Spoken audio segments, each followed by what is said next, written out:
Bom, pessoal, e aí, tudo bem? Mais uma aulinha aí de pilha para a gente finalizar esse capítulo. Ficou faltando apenas um exercício, uma correção de um exercício. Eu pedi para vocês assim na aula semana passada, né? Numa prova prática foi solicitado a um aluno que escolhesse dentre três frascos metálicos de alumínio, ferro e cobre, qual deles poderia ser usado para guardar uma solução aquosa de ácido clorídrico, pH+. Então é o seguinte, o potencial de redução do H+, é 0 volt, é um padrão.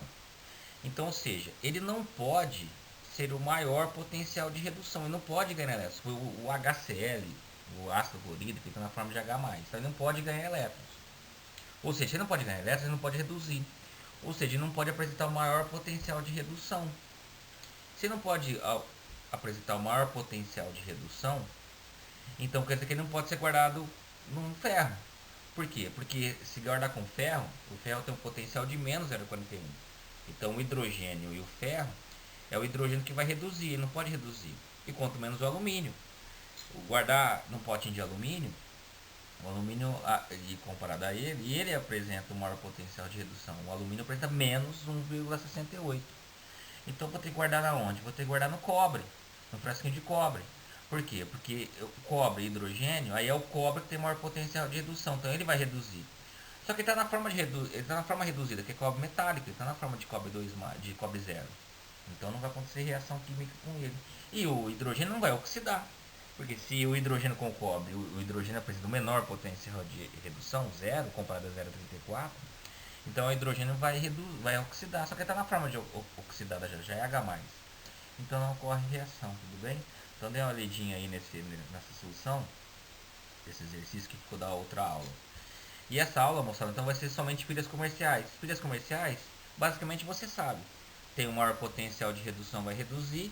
Redução é no cátodo. O menor potencial de redução vai oxidar, é no ânodo. Então, as pilhas comerciais se baseiam nessa ideia. Então, por exemplo, a pilha mais comum que existe é a de Leclanché. Leclanché, né? Vamos falar a palavra Leclanché. Leclanché.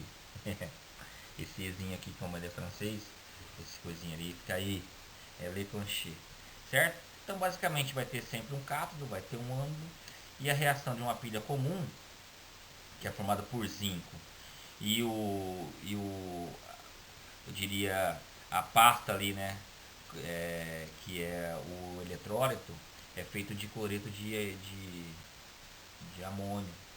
Então, se você guardar essa pilha na geladeira, ela pode até vazar às vezes, ou até mesmo se você guardar por muito tempo uma pilha, ela vaza. O que sai de lá é o cloreto de amônio. Então, basicamente, você tem no ânodo o zinco e no cátodo você tem o manganês, né? Que é o dióxido de manganês. Então, tá aqui a reaçãozinha no ânodo e no cátodo, uma pilha comum. Aí tem a pilha o quê? A pilha alcalina, aquelas que duram mais, que geralmente são aquelas conhecidas como Duracell, etc.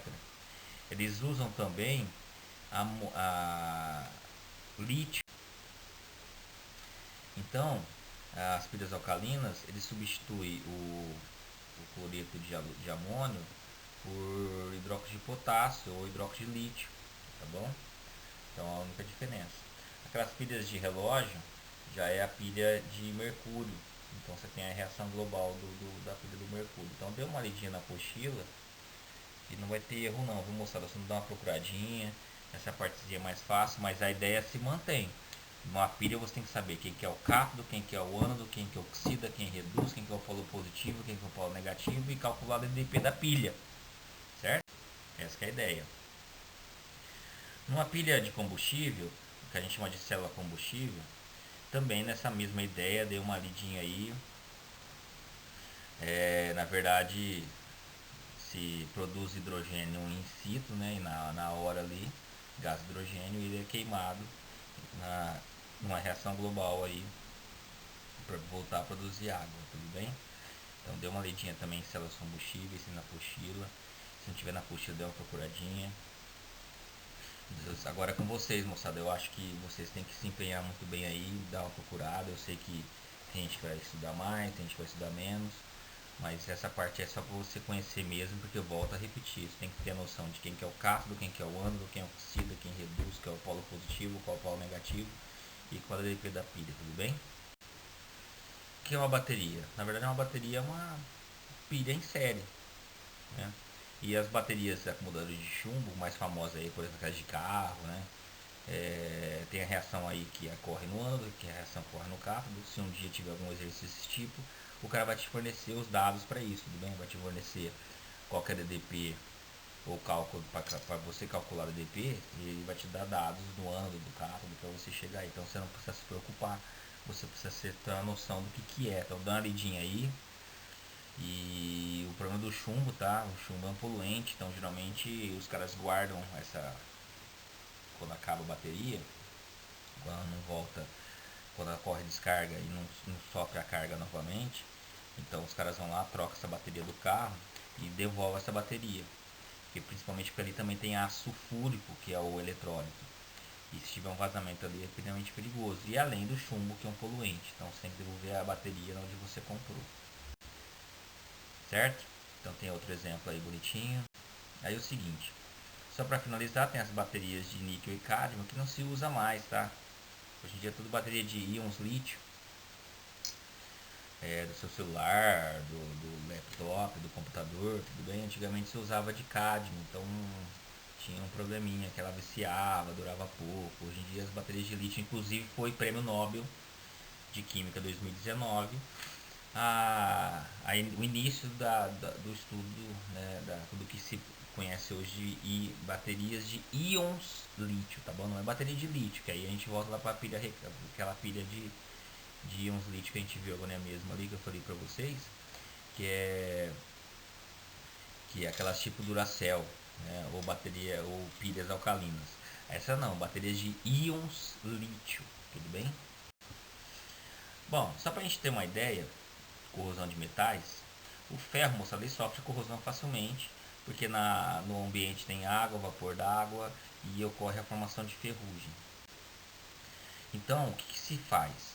Se faz uma proteção, por exemplo, se tem uma tubulação, um encanamento de ferro, então gira um casco de navio inteiro ou um gasoduto que é de ferro, os caras se enferrujar, os caras não vão trocar inteiro. Então o que eles fazem? Eles fazem uma proteção com eletrodo de metal de sacrifício. Então, o que você tem que pensar nessa ideia de metal de sacrifício ou eletrodo de sacrifício? Você tem que pensar o seguinte: o ferro ele tem um potencial de oxidação agora, tá? Potencial de oxidação de 0,44. Então, você tem que procurar sempre um metal de sacrifício, igual está o exemplo aqui, o magnésio como metal de sacrifício, porque ele tem um potencial de oxidação de 2,36 volts. Então, o que os caras fazem? Eles unem lá debaixo da terra, lá que está o gasoduto, por exemplo, no casco do navio, ele coloca esse metal de sacrifício, que é o magnésio. Por quê? Porque em vez de oxidar o ferro, vai oxidar o magnésio. Então eles ficam trocando essa plaquinha de magnésio de tempo em tempo, em vez de trocar o gasoduto inteiro, em vez de trocar o casco do navio inteiro, tá certo? Então só para você ter uma noção, quem que vai ser o metal de sacrifício? Aquele que tiver o maior potencial de oxidação, ou que, se a gente sempre está trabalhando com potencial de redução, aquele que tiver um menor potencial de redução. Aquele que tiver o menor potencial de redução vai ser o metal de sacrifício. Tá certo? Então, aqui eu também coloquei um pouquinho de revestimento de ferro, que foi de Flandres. Algumas latas em conserva, por exemplo, os caras ferro, latão, né? Então, aí geralmente os caras por dentro fazem uma cobertura de estanho. Então, por isso que você não pode chegar no mercado e comprar latinha em conserva amassada, porque talvez você danifique essa proteção que tem lá dentro. E aí entra em contato o ferro da lata com o alimento e onde pode estragar. Então nunca compre em lata amassada, porque você estraga a folha de Flandres, que é a proteção de estanho que tem lá dentro. Deixei aqui dois exercícios para vocês fazerem sobre proteção catódica, anódica, aliás, proteção anódica. Então tem dois exercícios para vocês darem uma olhadinha, tá? Tem esse daqui: nos processos de transporte subterrâneos, as tubulações de ferro têm barra de magnésio ligadas conforme desenho abaixo. Então você tem os potenciais bonitinhos. E essa daqui, a proteção catódica, ele usa na figura, é um dos métodos utilizados para proteger canalizações. Mesmo esquema, tá? Então faça esses dois exercícios Eu vou corrigir alguns exercícios que eu deixei como tarefa na próxima aula. E a gente finaliza pilhas, ok? Bons estudos aí, moçada. As meninas lá do fundo lá que gostam de comer bastante, imagine lá em casa como deve estar comendo, hein? Nossa, os carinhas também comem pizza, comem salgado, comem... Nossa, só olha, eu lembro de vocês, eu lembro da comida lá do fundo. Tá certo? Então vocês devem estar comendo pra caramba, hein? Bom, mas o importante é estudar, ok? Beijão pra vocês, todo mundo. Estudem bastante, tenham bastante dúvidas, estudem bastante que serão solucionadas, ok? Até mais, moçada, até a próxima aula e vamos que vamos.